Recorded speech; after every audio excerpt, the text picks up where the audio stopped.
and the message of her death is still as important today. If Alison Carter's story tells us one thing, it is that even the gravest of dangers can wear a friendly face.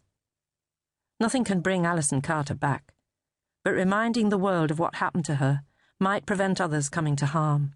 If this book achieves that, both George Bennett and I will feel some satisfaction. Catherine Heathcote, Longner, 1998. Prologue. The girl was saying goodbye to her life, and it was no easy farewell. Like any teenager, she'd always found plenty to complain about, but now that she was about to lose it, this life suddenly seemed very desirable. Now at last she began to understand why her elderly relatives clung so tenaciously to every precious moment, even if it was riven with pain. However bad this life was, the alternative was infinitely worse. She had even begun to regret things. All the time she'd wished her mother dead. All the time she'd wished that her dream of being a changeling would come true. All the hate she'd expended on the children at school who had called her names for not being one of them. All the fervent longings to be grown up with these miseries behind her. It all seemed irrelevant now. The only thing that mattered was the uniquely valuable life she was about to lose. She felt fear, inevitably. Fear of what lay beyond as well as what lay immediately ahead.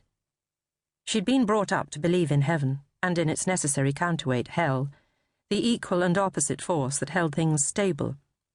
She had her own very clear ideas of what heaven would be.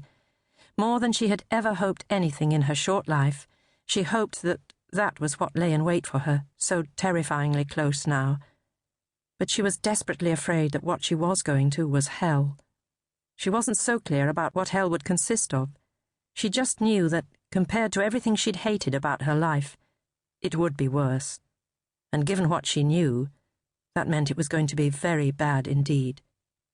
Nevertheless, there was no other possible choice for her. The girl had to say goodbye to her life. Forever.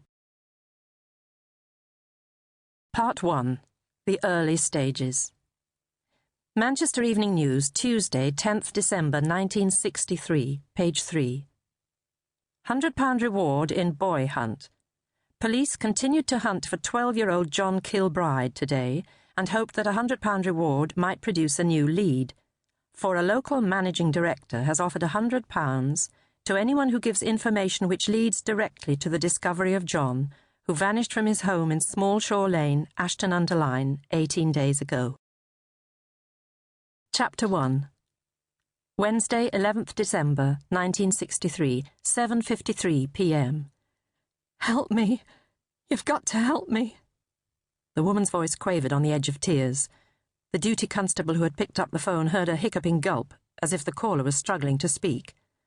"That's what we're here for, madam," PC Ron Swindell said stolidly.